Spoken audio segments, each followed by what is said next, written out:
Yo, this hot, this the spot, there it is pod.com. We're interviewing the best comedians, so tune in quick and get your ears receiving them. We talking about life and life to stream right to you, from the microphone right to your home, dude. Side note, this might get embarrassing, but no, don't sweat, yo, cause there it is.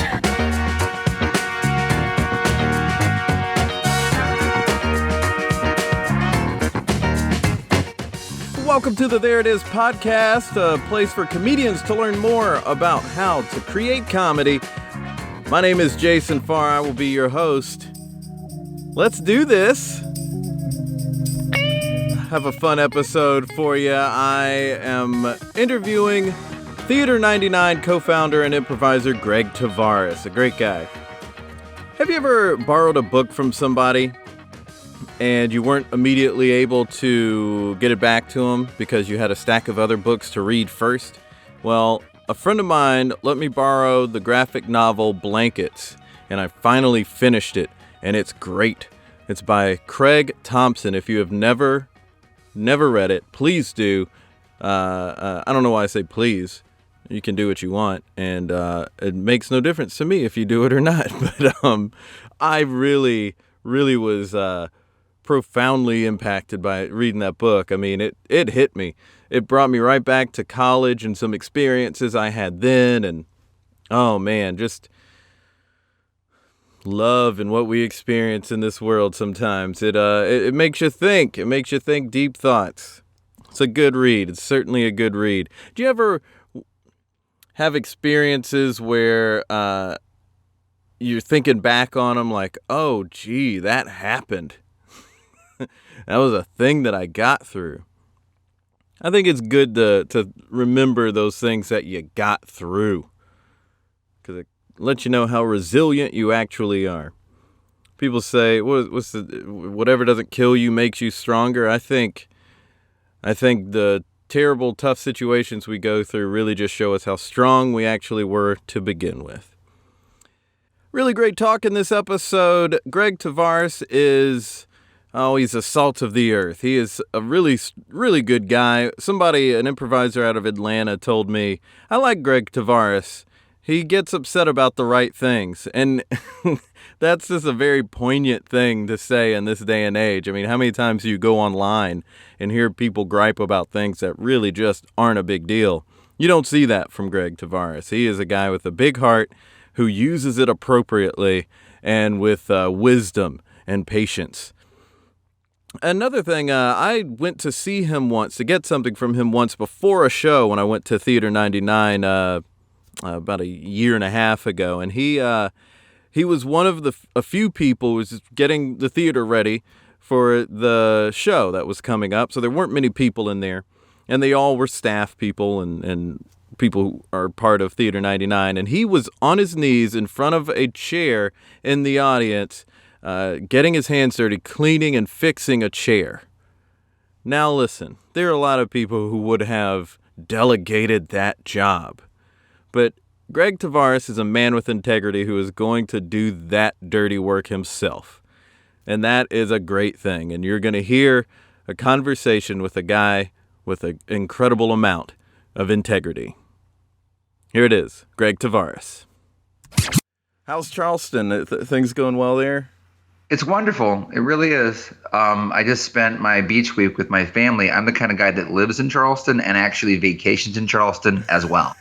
Yeah, I mean, it's the place where you can do that. I mean, it's such a beautiful place. And I always, as much as I love Greenville, I have to give it to Charleston as being the best city in South Carolina, arguably the best city in the Southeast.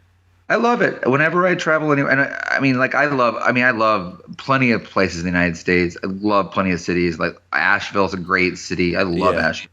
Yeah, me too. But there's a feeling I get when I come home. I can't explain it, Jason. It's just like it's a relief that I'm back here whenever I go. I could be going to New York to do something, like to go see a show and have an awesome time, or go on vacation with my wife. But when we come back to Charleston, like driving, when you see the city, when you see the church steeples, basically, you're just like, oh, this feels so good to be here. It really does. Now, where did you grow up? Are you originally from Charleston?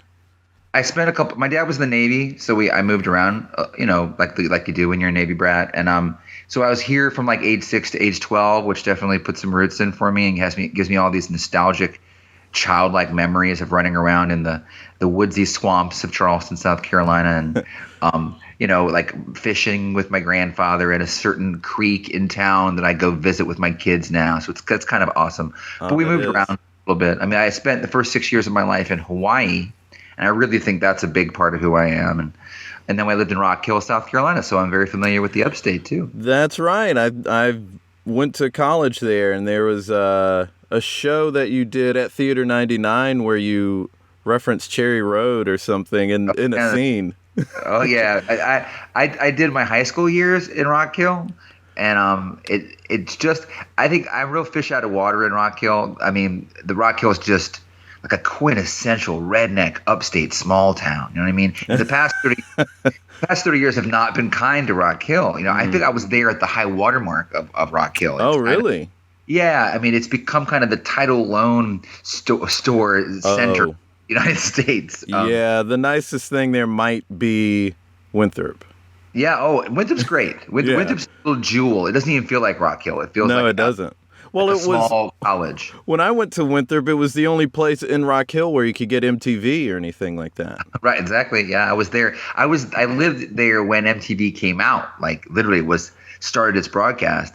It was national news that Rock Hill blacked out and MTV. I mean, made like it was like the one town. It was crazy, and that's a great indicator as to where it was also real close to a place called PTL. Remember that with Jim Baker? PTL, they had a little amusement park that was close to there. That was my era. Was like I said, like the heyday of the like Rock Hill was like a little bit of felt like a move and shaken place back then in a very conservative Christian way. So.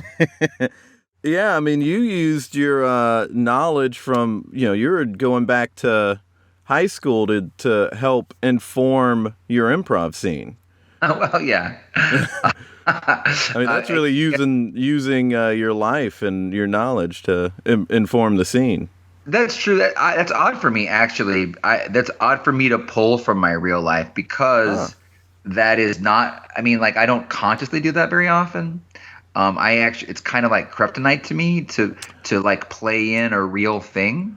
Yeah, I can see that. It wakes me. That's the kind of, like I'm really trying in an improv scene. I'm really trying. I use the word trance a little bit to describe what I'm trying to enter into, like a character mind, if you will. You know what I mean? Right. But I also do a ton of short form, which I love doing, and so I don't really do that so much in short form because in short form you're very conscious of playing the short form game, so It's less that way for me. It's a little bit more like when I do short form, it's a little bit more like being a gymnast or like a sharpshooter. I'm like, you've got these things you want to hit and have huge payoffs, which I love. So I'm a little bit less in the trance, if you will, when I'm doing short form games. Unless the game is like super scenic. We do a lot of real scenic short form games. And so I can kind of like, I don't want to sound too esoteric, but like what I get hungry for in improv, in any kind of scene work, is for this thing I call the click, where I just stop thinking as an improviser, and I just start having character thoughts. So if I'm referencing my personal life, it's kind of sometimes it can jumpstart a character mind, but a lot of times it's me being totally conscious of doing an improv comedy scene. Right? Yeah, that's something from your book, The Click, that you talk about in your book. I was wondering, did you started in theater before you got into improv? Didn't you study theater? First? Yeah. I did theater in high school. I started mostly writing when I first started doing theater, like as a playwright. That's what I thought I was going to be, a writer.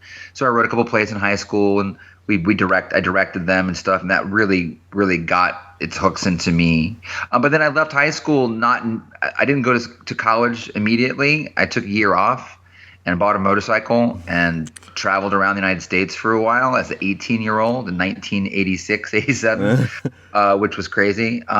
But I went to there's a huge theater festival called the International Thespian Conference. The thespians are like that high school academic theater group, and I went to this convention when I was 18, and I had this one workshop, and it just really blew my mind about, like, imagine never feeling confident in anything, and then having a moment where you felt confident about something. That was when in this one workshop doing improv with this one guy who I don't even know his name. That experience blew my mind. Wow. It just made me go, I didn't even know I could feel that way because in theater, like, high school theater is full of a lot of, you're probably doing it because you're searching, basically. Yeah. Yeah. In high school, especially that age. I didn't belong to a clique. I didn't self-identify as a athlete. I wasn't a cool kid. I wasn't even like an alternative cool kid. I did karate. Okay. I did martial art, and I wasn't a part of any club. And so, I was a writer. So I was really on the outside.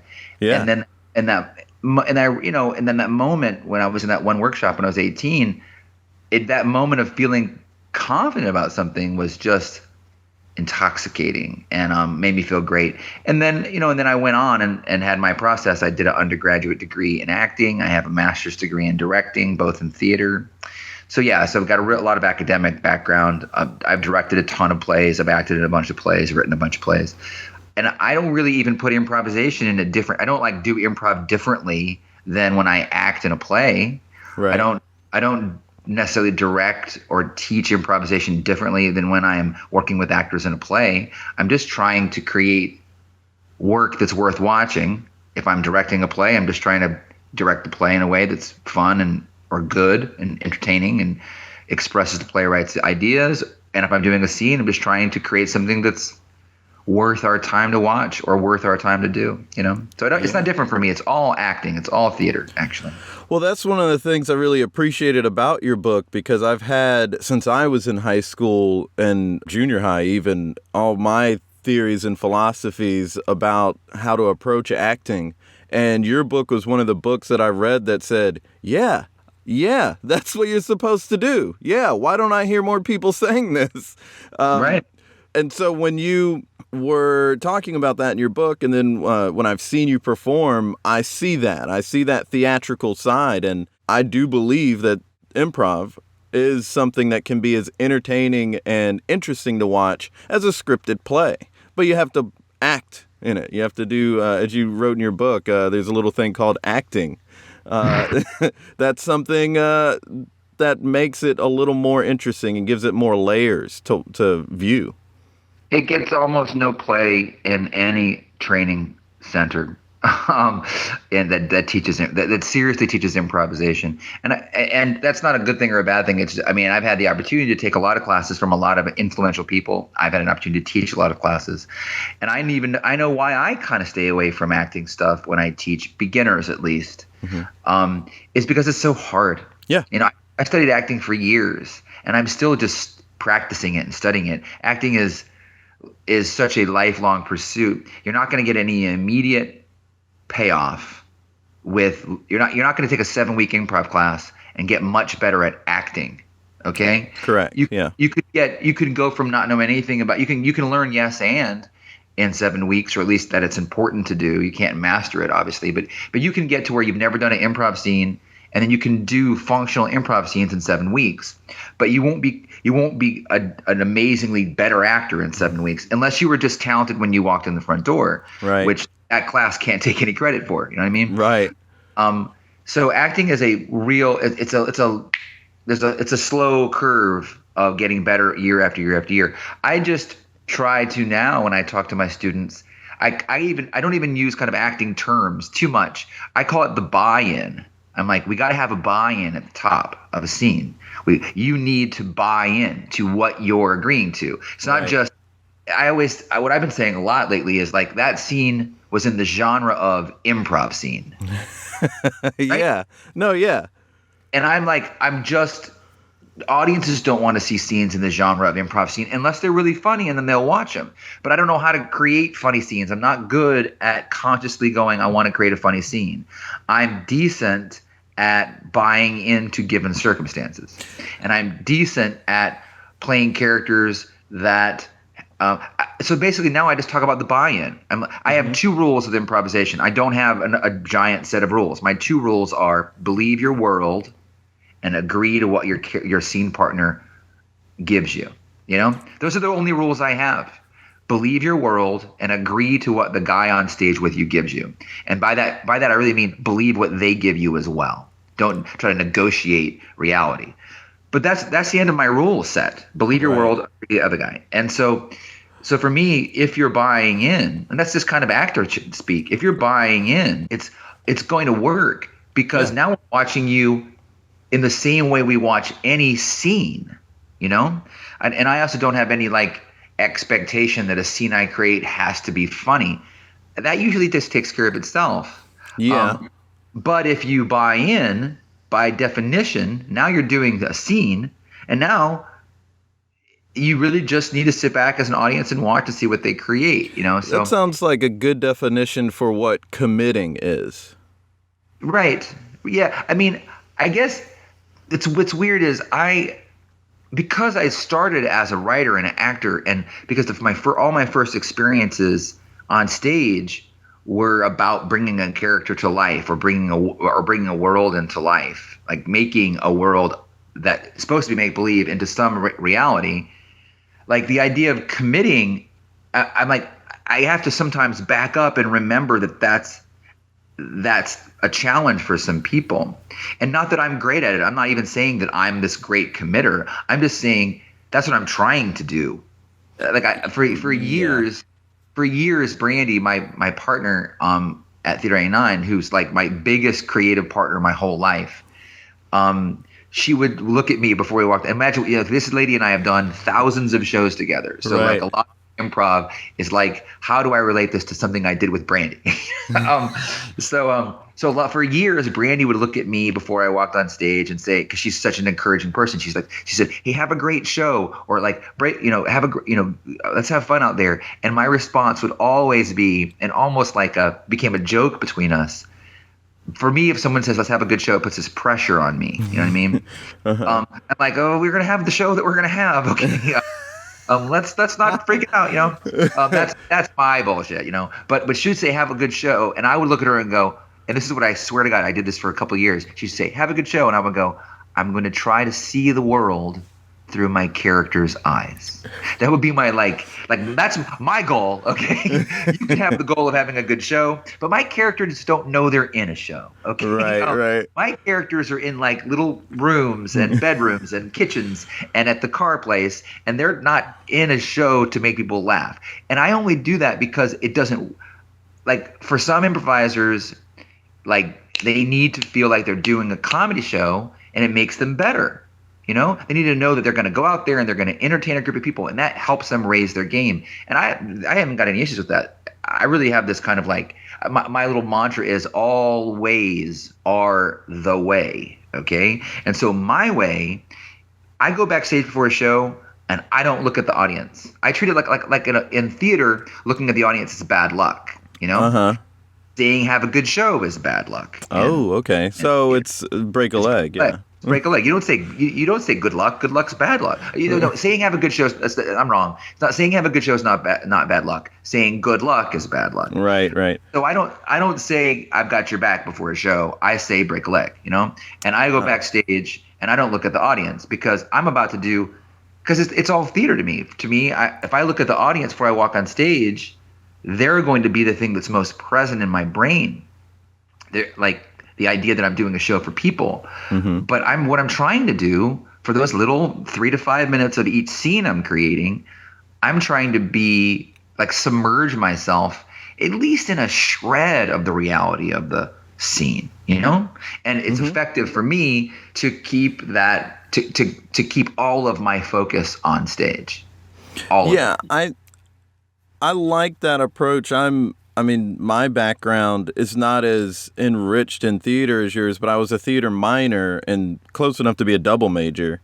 And so a lot of my training or root stage performance is out of theater. And when I started taking improv, I started to have more of that approach of, well, I guess it was a little bit both because I was doing stand-up.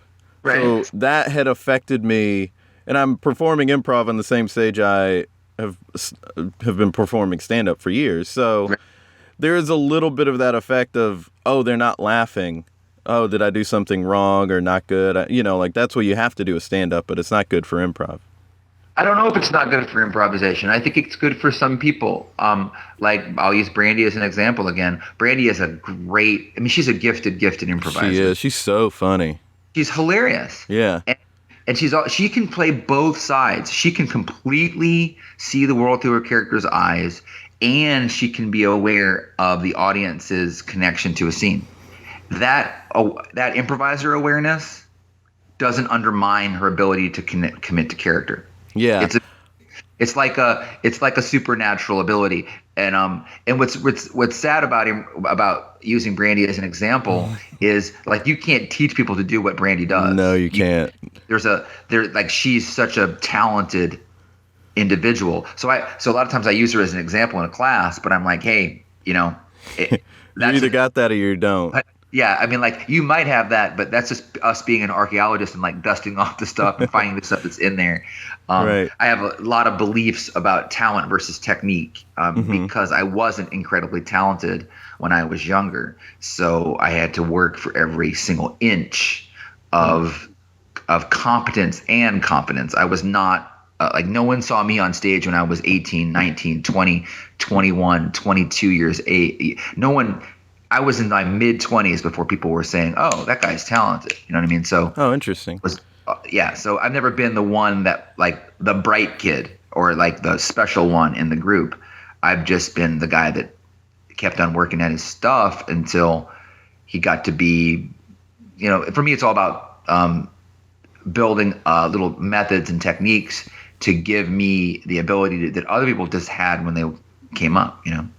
Yeah, well, that's a good thing for people to hear, especially people who have seen you, because you're fantastic on stage. And so I think for me, I know when I was starting out, I wanted to be as powerful on stage, I'll say, as Chris Farley or something like that. But you either have that or you don't. But I got a little discouraged when I realized, I don't really have that.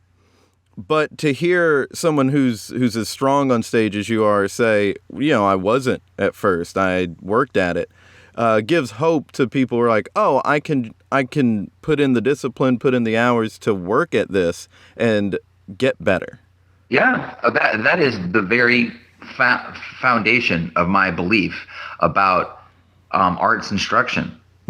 About what the role of training or education plays in an artist's life, and like I really don't like talent is this magical thing, but technique is a choice we can make. We can try different techniques on. We can I've gone to, and this is after I'm 48 years old now. I've been improvising since I was 18. I'm 30 years in.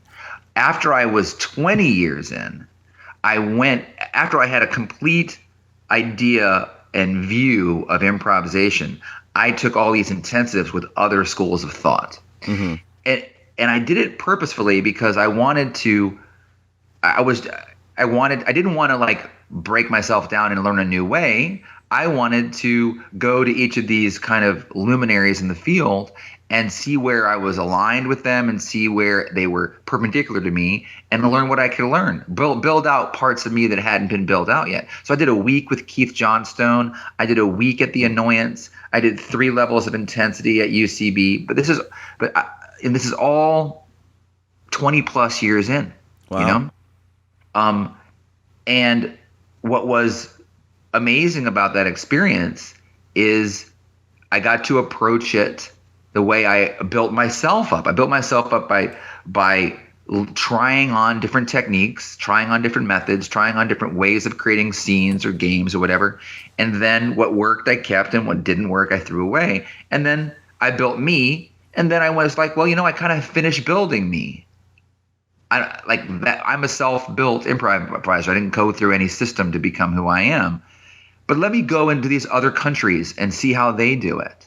And then I can see what feels good and see what feels, awkward. And you know what's weird is the stuff that felt awkward was the stuff I was most interested in exploring, because, like, for example, the annoyance. Like, the annoyance was really hard for me to do for a week, you know. And like the big deal people were teaching, like Susan Messing and Oh wow. and the guy that wrote the book, Napier. Did you have Napier and Mark Sutton. So like all these big guys, and the focus on the individual was what I found was profoundly different from my approach. They have kind of and I'm really not saying anything negative about them. I think they're amazing, both as artists and as teachers.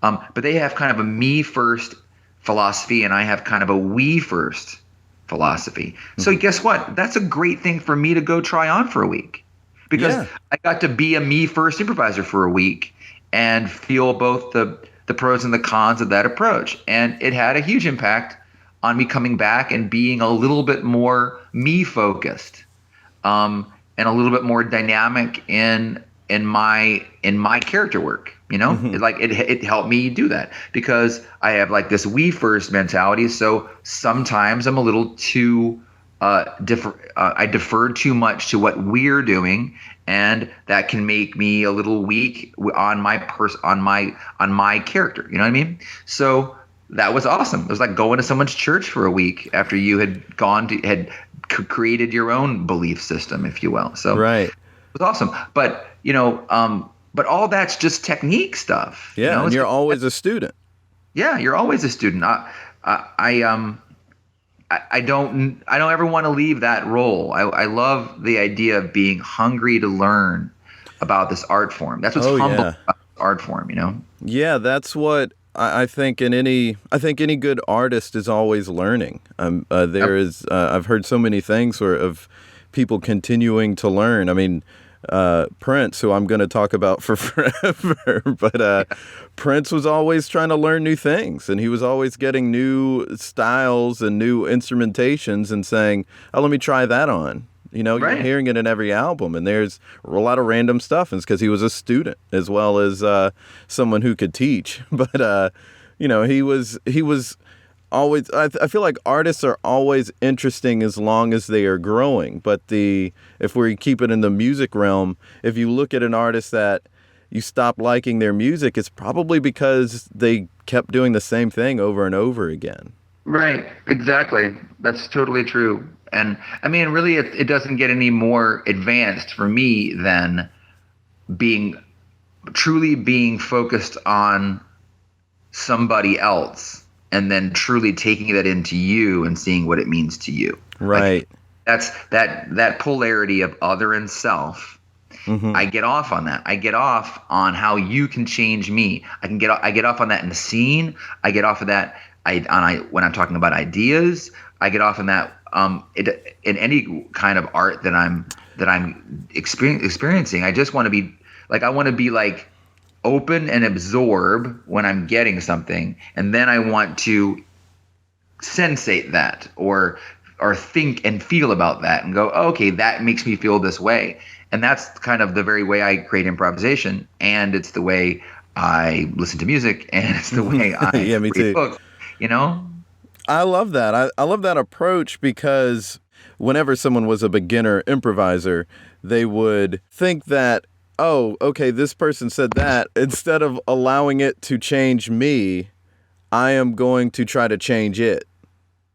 Oh, yeah. It's that odd sort of approach to what anding is in Yes and, where it's, yes, there is a dinner table over there, and I've got the alien gun that only works on what does that got to do with each other? Right. Oh, I was just teaching a class last night, which was wonderful, and I learn as much from them as I teach them. That's the truth. But like people just enter improv scenes cognitively. Yeah. And I'm like, I watch a lot of movies. I watch a lot of TV shows. I read a lot of plays, and I go see a lot of plays. Like, ultimately, those things are about feelings and meaning. Right. And cognition is only a part of a way. It's the only reason why thoughts are important in my work, the way I feel about it, is to get us to the feelings and the meaning of stuff. Exactly. So, like, if we're and that's just something that I see over and over again. People they're just having a hard time getting out of the cognitive. And I don't mean they're in their head. I don't mean that. That's a different thing. I mean, they are only thinking about what's going on stage, and they don't get to the feelings. I call it the chess moves of improv, where they're only thinking about what is the improv move that I should do right now, and they're not, as you were saying, allowing, like absorbing what's happening and letting it affect them. Well, I mean, like that's a little different from what I'm saying. I get what I'm saying is this is the character that they are creating. That even as not even as an improviser, you're like the chess game of improv. I get that. That's just like total improv. Oh, I'm creating a scene, therefore. But I'm talking about even the characters they create are thinky characters. Oh, I see. And the way I describe it is they almost become the lawyer for their character's point of view. Oh gosh, yeah, okay. They're there to kind of tell you why their point of view is right. And I'm like, see, that's all cognitive. They're still having character thoughts, which is still one step in the right direction. Good, yeah, absolutely. But they are, but these are like scenes about ideas, characters' ideas. And I'm like, okay, I got it. I understand that you wanted to paint that wall that color. And I understand that you felt like they hijacked that decision in your new living situation, like a new couple moving in together. Now that's been established. Those are the characters' thoughts. Mm-hmm. Now we've got to move on to what the feelings about those thoughts are, because then we'll get to what this argument means. Really means, yeah. And so, it's not so much the chess game, which I can see, which I would just stop that and go, you're not buying in, right? Like that's pre-buy-in, okay? Right. I'm talking about post-buy-in. Okay, you've bought in. There's a wall there. She's painting it blue. She didn't ask you about the color. You feel like she's railroading you into the decoration choices of your house, and now you've spent 2 minutes telling her why blue is wrong. Okay, Those are all thoughts. How does it feel that she didn't communicate to you about this? How does it feel? Like to you, other character, that he doesn't appreciate the fact that because in their point of view, in this scene that I'm only imagining and not talking about very much, in this scene, a new couple who've just moved in together. The woman is taking all the initiative to decorate. She's taking a total pride in it. She's getting excited about it. But the guy, he thinks that she's just not checking in with him. Okay, and now that you can have a scene where they just talk about both of them being right. Those are thoughts, or they could go.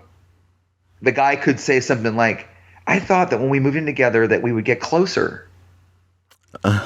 Yeah.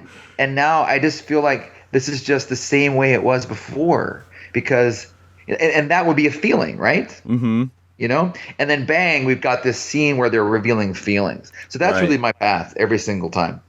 There was something that I heard Mick Napier say in an interview. I read it, and he said that now you're seeing a lot of improv by improvisers who were taught by improvisers. And so sometimes the acting isn't as strong, whereas before, improvisers were taught by people who had done a lot of theater. Yeah, I think that in a center like Chicago or New York or LA, that would be totally true. We are off over on the Galapagos Islands in Charleston. Right. Like Brandy calls it Australia. I call it the Galapagos Islands because we evolved differently than all the other beautiful animals on the planet. So our improv has evolved differently. You know what I mean? So we have this kind of different thing.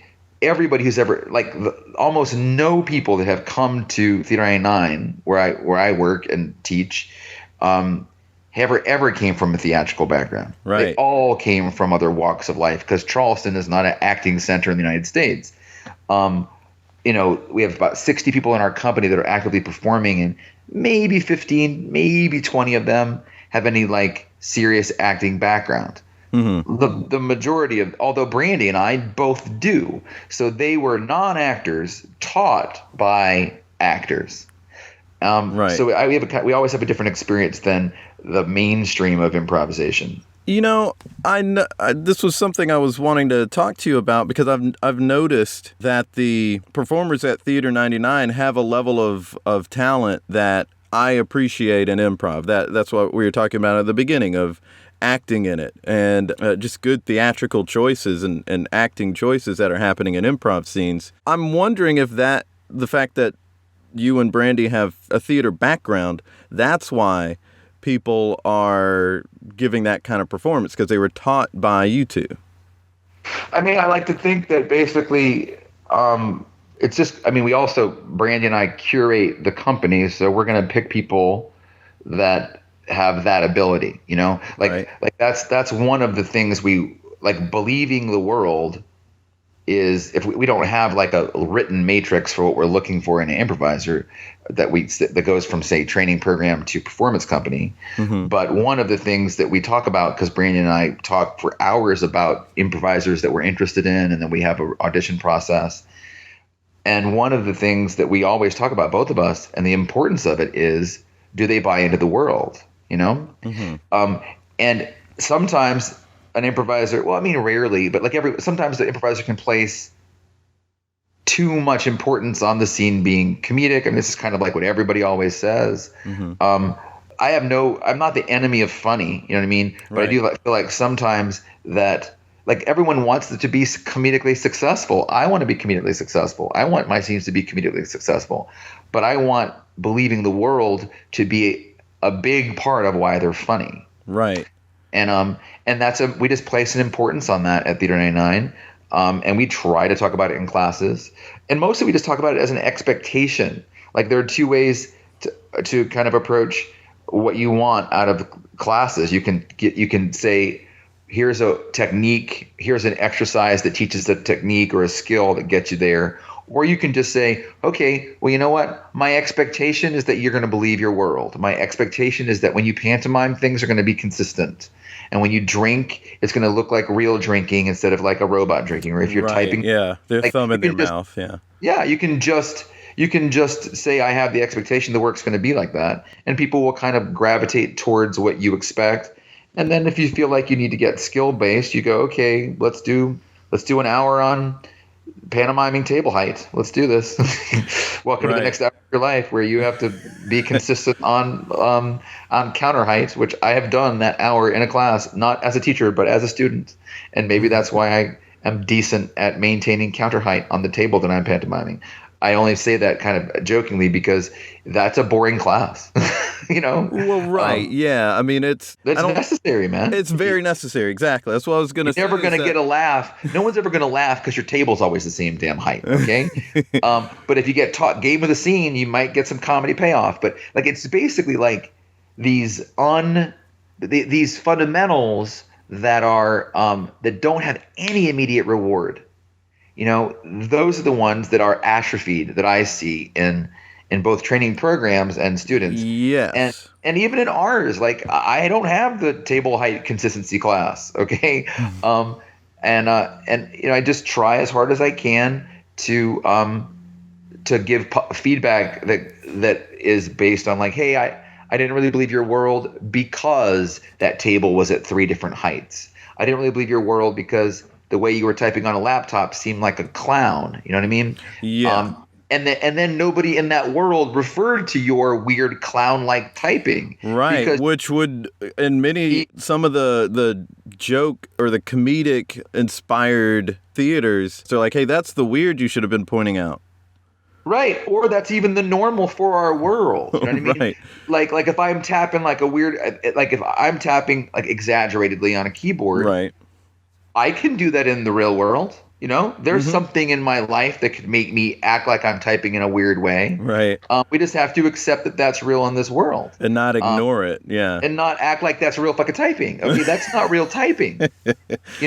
Like, that's weird, crazy, exaggerated typing. But there are plenty of times in my life I have weird, crazy, exaggerated typed. But I usually had a reason for it. Right. And then that reason would be interesting. And that reason would be my real character was exaggeratedly typing because he was so frustrated with having to send so many emails, and he was having a moment where he was just like being a little cranky or something, Right. I agree. I mean, I have the same philosophy that you have about it. I don't have anything against, I'm not an anti-comedy improviser. I certainly want things to be funny, but I think I get more personally out of performing improv in such a way that it has that richness that you're talking about, where it's not only funny, it's also a world that not only I'm believing in, but the audience is believing in. I like to see scenes where the improvisers are so good at working with invisible objects that it's like the objects are there for me. Yeah. That's gotta be the expectation. I recently expressed this in a conversation. I kind of came to an awareness. I said, I want to be like Paul Rudd. Okay? Mm-hmm. Paul Rudd is very, very funny. Yes. He's got total comedy credibility. Yeah. Okay? But he's also a really good actor. He is. And he also usually plays characters that are a lot like a real human being. Yeah. There's not a ton of what I would call comedic character exaggeration going on with Paul Rudd. Even in Anchorman. Almost. I mean, like I'm trying in my mind. I'm just a big fan. I'm not a crazy big fan, but like I was like, what do I mean by what I'm talking about with comedy? Who's an example? I'm like Paul Rudd. Yeah. He gets the comedy from being emotionally altered. Oh gosh. That's where the laughs come from. Yeah. And not just in romantic comedy. Obviously, he's got a ton of those examples, but even in other comedic vehicles that aren't rom-com, where a lot of the comedy comes from emotionally being manipulated in a romantic comedy. It's obviously because it's romantic and it's about love and the same kind of formulaic stuff. But even when he's playing other comedic things, he's getting the comedy from being vulnerable to the outcome, and the vulnerability is being expressed through being emotionally altered by the situation, circumstance, or his partner. Yeah, and he's a guy who buys in. He buys in and gets the comedy from the buy-in. You know, it's not because he's saying or doing funny things, although he says and does funny things. Right. So like so I'm more of like that's what I'm emulating. I'm trying to be a Paul Rudd, if you will. Right. But there are plenty of Farleys, and there are plenty of like there are plenty of other improvisers that are great at playing big characters. You know. Right. And playing or being verbal in their comedic offers, or being able to play absurd worlds or premise, you know. Paul Rudd's not that to me. Paul Rudd is like, how do I buy in as hard as I can and make the audience laugh through my buy-in? Right. That's it. That's how I feel about it. Like in a lot of the work that I see him do, even in ridiculous situations. Doesn't he play Ant-Man? Isn't that one of his characters? Yeah, but a lot of the reviews were pointing out how much heart was in Ant-Man. Right. I didn't see that movie, but I saw the Avengers movie where he played the cameo of Ant-Man. Right. And I was like, this is a guy who can shrink. He's in a totally ridiculous situation, and he's still doing that Paul Rudd thing where he's getting laughs from like being emotionally on the hook for the moment. Yeah. That's it, man. Yeah. Like really, it's as easy as be on the hook emotionally for the moment. And I'm, once again, remember my philosophy, always are the way. Okay. Mm-hmm. I'm not saying get off the fucking ride you're on, get on my ride. I'm just talking about my ride. My ride is get on the hook emotionally for what the moment means. And you have cultivated a culture that has this standard at Theater 99 by casting the people who seem to get that. Yeah. And who are good at that. That's how you have that richness on stage, regardless of Theater 99 show. Yeah, well, that's what we want to see in the people that come through our training program. That's the people that we gravitate towards when we see their work, and that's what we're talking. I mean, I don't want to say like that's our curriculum. You know what I mean? Right. A lot of that ability is really acting ability, and we've already mentioned the fact that that's hard to teach. It is hard to teach in a 6-week thing. I've tried to do a couple of workshops myself to sort of kickstart a sort of thought process about acting in our improv. But I'm trying to, as a coach, figure out, and this has been something ever since I became a coach, something I've been trying to figure out that I want to pick your brain about. How do you coach to that standard? I mean, is it, especially with acting, as we're talking about, it's hard to teach the acting. And I just came up with a little trick that I've just been talking about a lot recently. It's a little it's a little fill in the blank. Okay. It's I feel blank. Let's say I feel happy because blank, because I got a new job. So I want blank. So I really want to impress all my coworkers today with just how, just how on the ball I am. And so I didn't start with the story or the idea for the scene or a plan. I just started with a feeling. I just dropped into happy. But of course, emotions have reasons. So my philosophy is that if you drop into an emotion, the reason why you feel that way will just kind of autofill. That's the word we use these days. Autofill. We're looking for the autofill for the scene, right? So I feel happy because I got a new job, and so I want to impress everybody with being on the ball. And so bang, I have entered character mind, right? So if I'm at the top of a scene, one, I'm not being planny because I didn't start with I want to do this, which is a plan. I just started with an emotion, and I let that emotion lead me to my reason and then to my want. And now I can start that scene with that idea, with that feeling and that reason and that desire, that objective. That's actor speak, right? And then I just start the scene. The scene might not be about me being in an office and me being a new hire. That's how improv rolls out sometimes. If I come out with my perky mentality and I'm moving things around, my scene partner might be the one that says something first. You know what I mean? And they pull me over to another reality. But I can still use the deal I've created. You know what I mean? The key is I went from being an improviser worried about what the scene's going to be about to a character having feelings and thoughts and wants, Right. So it gets into they're acting immediately. And I've been, I think I've just been using that little, I don't know, a syllogism or whatever, that little fill in the blank sentence. I feel blank because blank, so I blank. But it's a sequential discovery. It's not, you don't know it all at once. Right, absolutely. And I wonder if there are one of the most common obstacles for improvisers is not wanting to be vulnerable enough to be affected. They're very happy. I feel like every improviser I see is very happy to say, I feel blank. So that's the scene. I feel blank. But it takes a lot to get them to go to so I want this. It does. I call that, I see that mostly in men, frankly. Men, I use the phrase atrophied emotional instruments.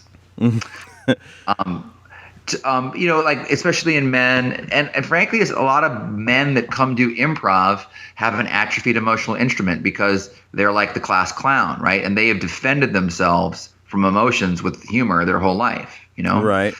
So the long-term benefit for doing improvisation for them will be cultivating an emotional instrument, if you ask me. I just think you gotta, we that do it together just need to keep, I guess, here, put it this way. People only do things if they see it's going to make them succeed. They don't do things because they're supposed to or to be a good person. So the key to the whole thing is them seeing scene work and shows and that just destroy using these techniques. That's it. They need to see people that they want to be like that are doing this. Right. And a lot of people are coming in, like with a life of watching Saturday Night Live or a life of watching stand-up comedy or these awesome things. I'm not saying anything bad about those things. I'm just saying like coming at it and they're not with they don't have the Paul Rudd they haven't figured that part out yet. And right. You know what? They could be awesome without using this stuff. Right.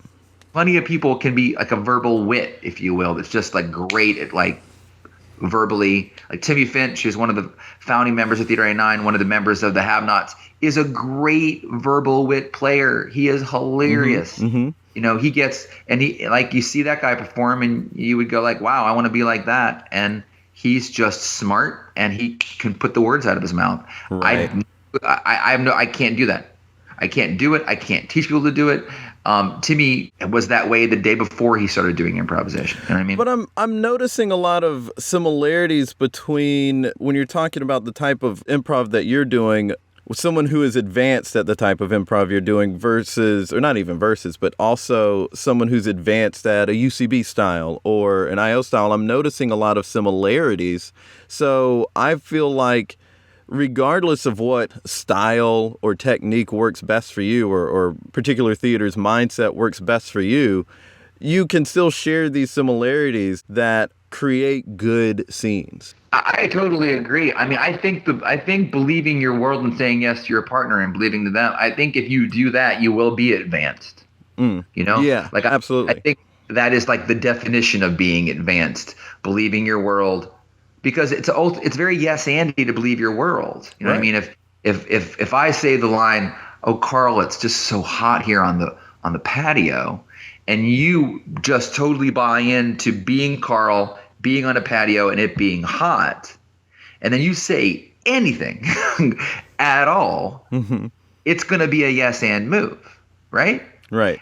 And if I totally buy into you being Carl, me being on a patio and it being really hot, anything I say is going to be kind of, at least in the first minute of the scene, interesting. It's going to be buildy. It's going to be collaborative. I mean, it's going to work in that first minute of like building a world. Right. And if we truly build a world and collaborate in the building of it and both buy in, then something interesting will happen between those two characters. That's the theory. The theory is that watching human beings interact is worthwhile, you know?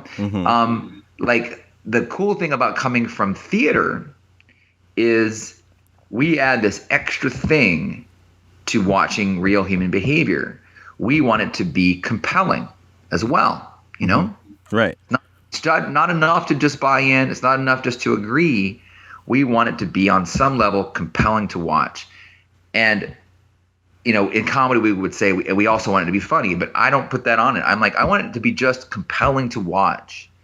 But I just believe that, you know, as long as we keep digging into what we're dealing with, and those are all kind of like believe your world terms, we will find something compelling between these two characters, these 5 characters, these 3 characters. Right. I believe, and my belief in that is completely born of experience. My belief in that is that I've seen it and done it so many times. Like, look, wow, we kept looking and we found this interesting thing. It's when that, you know, every once in a while I'll be in a completely bought in scene and nothing will happen. I mean, that does happen. Right. But doesn't happen very often, you know? Right. Most of the time something interesting pops out and we play with it and it's fun to play with, you know? Right. It sounds to me like to get to that level of improv, regardless of what school of thought you come through, it just comes from practicing that technique and continuing to be a student. Yeah. I mean, I see people like, I think the UCB is a game changer for your improvisation because they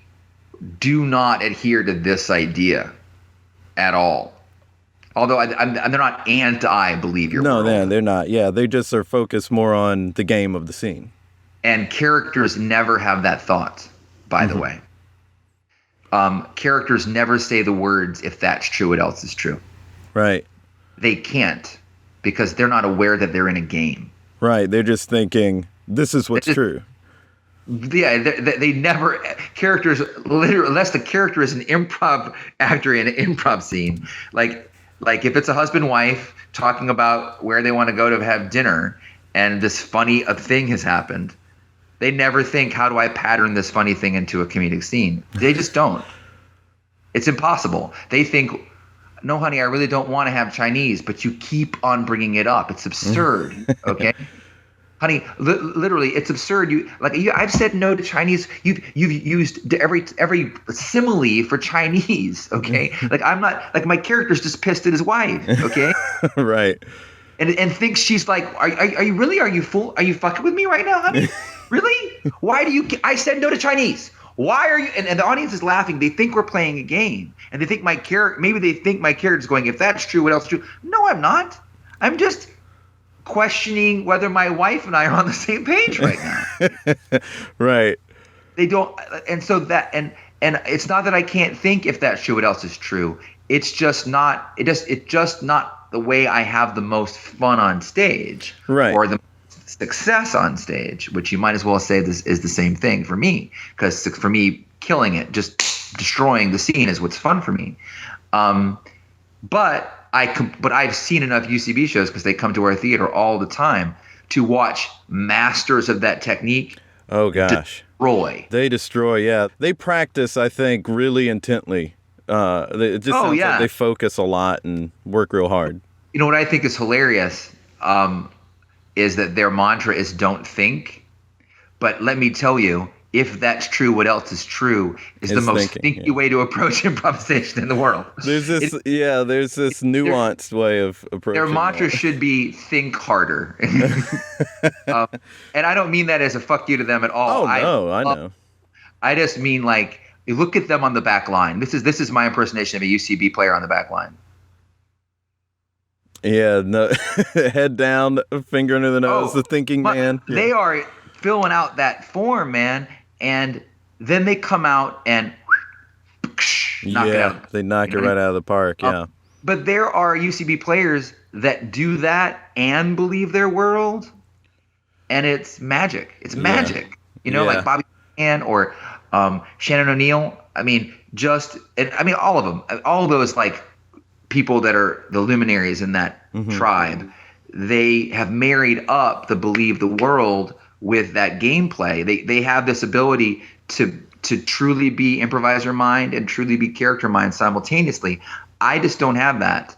I can't have full presence in my improviser mind, if that's true, what else is true, and be fully present in my make-believe world. Right.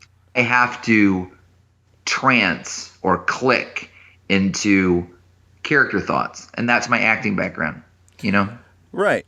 Absolutely. I think it is a to each their own sort of thing, and I really admire the UCB approach, and whenever I see UCB teams, I just saw a couple when I was up in Richmond, and they were amazing, and I'm always just awed when I see them, but I am not particularly good at that style.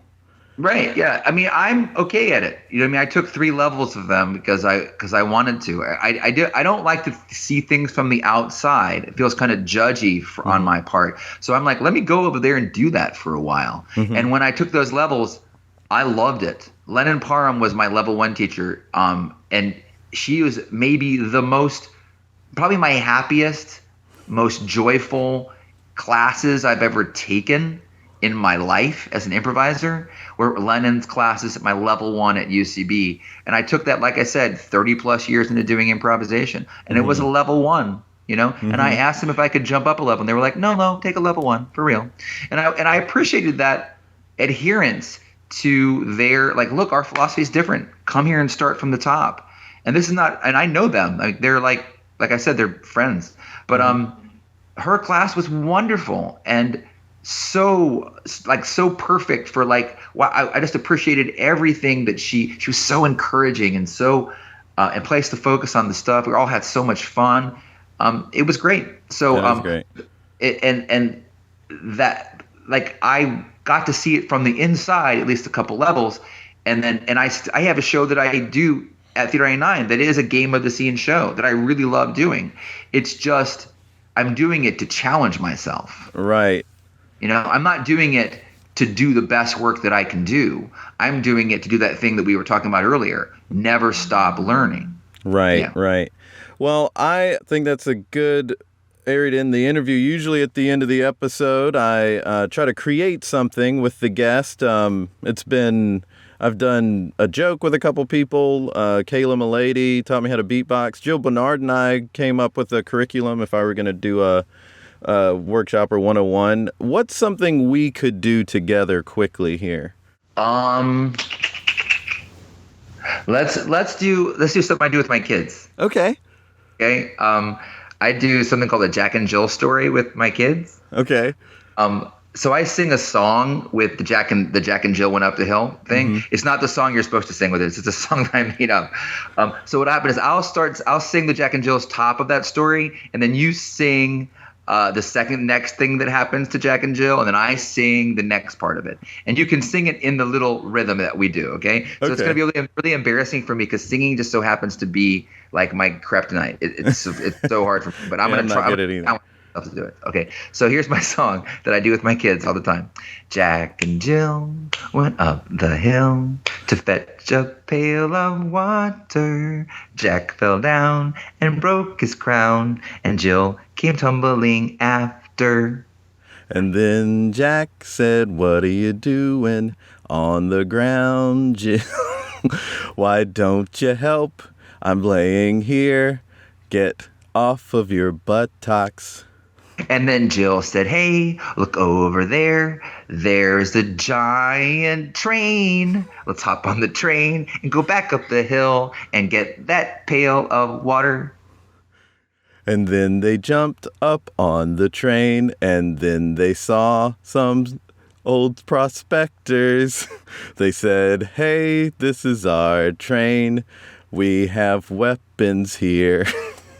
And then the prospectors, they brandished their pickaxes, and Jack and Jill were like, "What the heck? Yeah." They took their pail and they threw it at them and hit them in the face.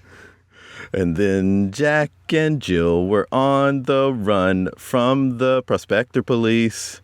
Then they had to get back to town so they could not be captured. I think that's a great place to end. That is just like how it goes with my kids. I love that we did that. That was a lot of fun. Awesome, my friend. Hey, thanks so much for being on the podcast. Oh, you're so welcome. Thanks so much for doing it. And come see us at Theater 99. Anybody who's listening, and you too, Jay. Oh, there it is. I'd love to come. I'll see you soon. Take care, my friend. I really hope you enjoyed that conversation as much as I had having that conversation. Greg is such a great person to learn from. He's really inspirational. I think that whole idea of going to different schools of thought and trying them on and learning from that and trying to get better to that is really admirable. I think that is fantastic. I want to start doing stuff like that. I want to learn and grow. I guess I am doing stuff like that. It's the whole reason why I started this podcast. So great to have Greg on. Greg wrote a wonderful book called Improv for Everyone. I think it's a must-read for anyone who wants to do improv. I can't stress that enough. To me, if you want to do improv, it doesn't make sense to not read this book. What I like about it is that it takes the fundamentals and integrity of advanced improv and breaks it down in a way that is easy for anyone to follow and learn how to do themselves. Buy it, improv people. It's a very, very good read. You can find it on Amazon.com. For info on Theater 99, go to theater99.com. That's theater with an R-E. Today's episode was sponsored in part by the support of wonderful people like Chris Chandler and Holly Julian. Thank you so much for your support. If anyone else would like to support the podcast, you can at thereitispod.com. You can donate one time or monthly. Just scroll down, click on donate. May you all have their-itis. Follow me on Twitter at JasonFarJokes. Follow the podcast at There It Is Pod. Please like us on Facebook as well. There it is, another episode of There It Is. Next week, please join us. I have UCB great Lindsay Calloran. Until next time, please, please, please be good to each other. The music for the theme song was created by Neil Brooks. The rap was written and performed by Nick Acevedo. The logo for There It Is was created by Jeff Prater. The There It Is podcast is produced by Jason Farr.